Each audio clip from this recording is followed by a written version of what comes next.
NaTiddy cordless chainsaw, 6-inch, battery operated, 21 volt. I've done demos on chainsaws similar to this in the past. We're going to review this one coming up.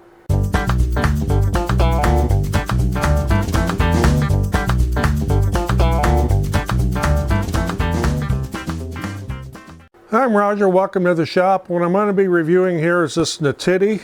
That's the brand name of it. See it right there. It's a little 6-inch miniature battery operated chainsaw. So why would you need one of those? Well, sometimes you got a pruning project or trimming project where something like this Felco pruners here, is too small. But it doesn't warrant getting this out. This falls right in between and they really do a good job.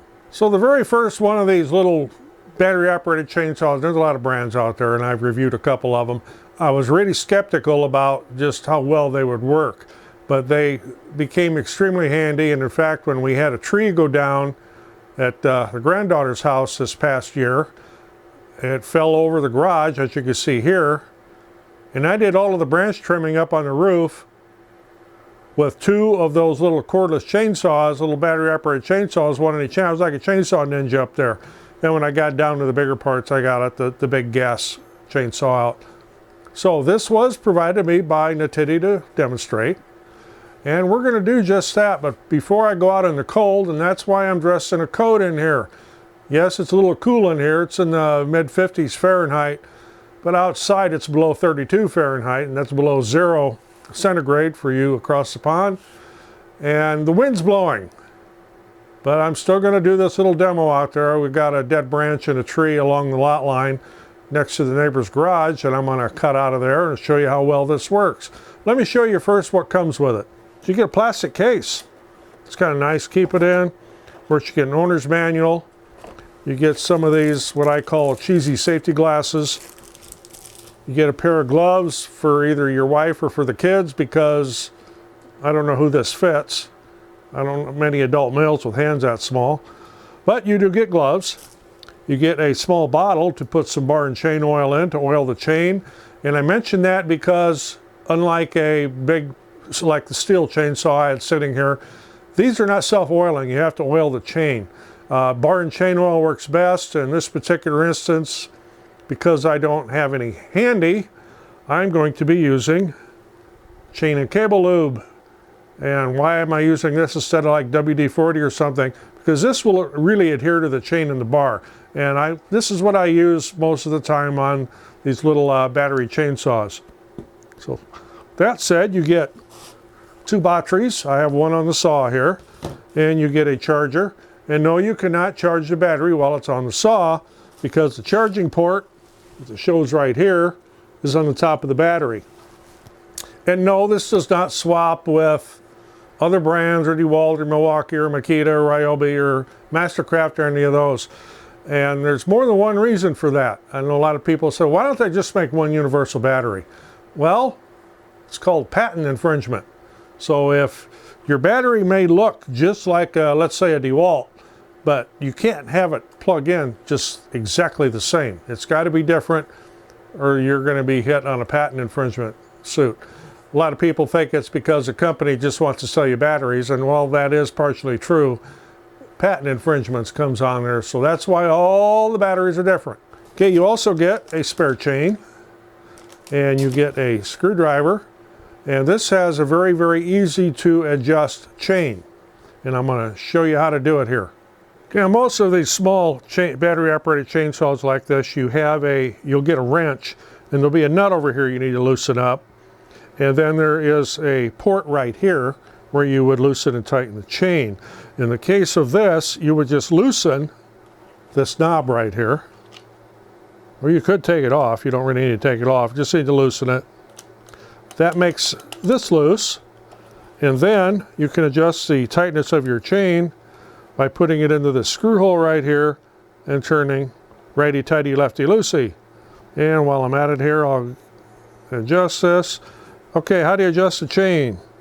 You want to be able to pull that just a little bit. You don't want it so tight on there you can't pull any slack out. Now, after you use this for a little bit, that chain will stretch and you'll have to readjust it. That's true with any new saw chain, whether it's on one of these little China saws or if you got a high-end steel or something or an Oregon chain, they all stretch a little bit. So that's about what you want right there. Okay, while we're up here close, you can't just pull the trigger. You have to push this button in and then pull the trigger. So that prevents you from accidentally sawing on your leg or something. That's not a good thing. So, as much as I hate to do it, I'm going to oil this chain up. We'll go outside and do a little sawing. Okay, this is going to be a quick demo because it's Billy ass cold out here. I wonder where that saying came from. How did Billy's ass get cold? What does Billy think about it? Anyway, getting back to this. Got this here oiled up, ready to go. What we've got here is a dead branch on this tree right here. It's mostly dead. And I need to cut some of this off. So obviously it's going to work on the small branches, but I'm going to cut some of this big stuff up here too.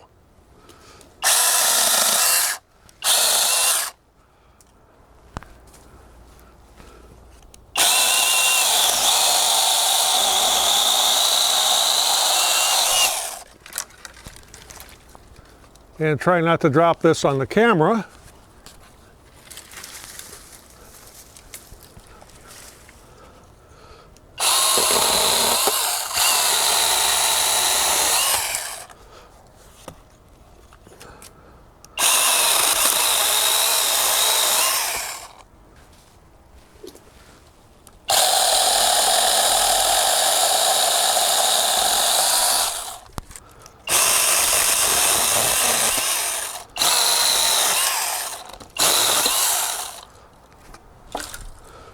Now I'll get to the bigger part of it here. That's about 4 inches in diameter down there.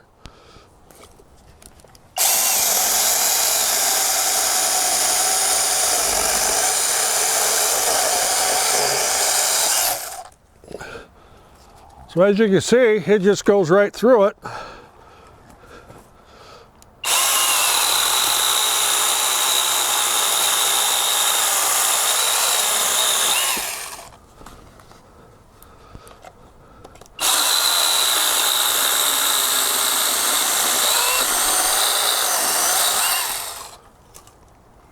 Oh, you see, that was a lot handier than getting the big chainsaw out here. It was obviously too big to do with the pruners. So, now I get back inside the shop where it's warm. Brr. Nice to be back inside here. So, as you can see, this little guy's got some strength to it. I was going to say something else, but it's a family channel. So, yes, it's pretty stout. It does a good job. I didn't do a battery endurance test on it. Have done that on the other ones. They all run pretty much the same. You can get quite a bit of run time out of one of these batteries, and they charge fairly quick. A couple hours, you're back in business. And most of the time I'm using one of these, it's when the weather is a whole lot warmer than this.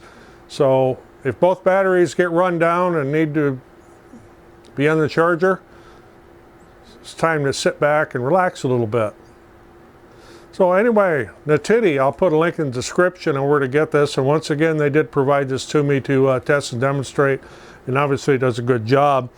I don't see any really disadvantages here other than the little gloves that are too small and the cheesy safety glasses.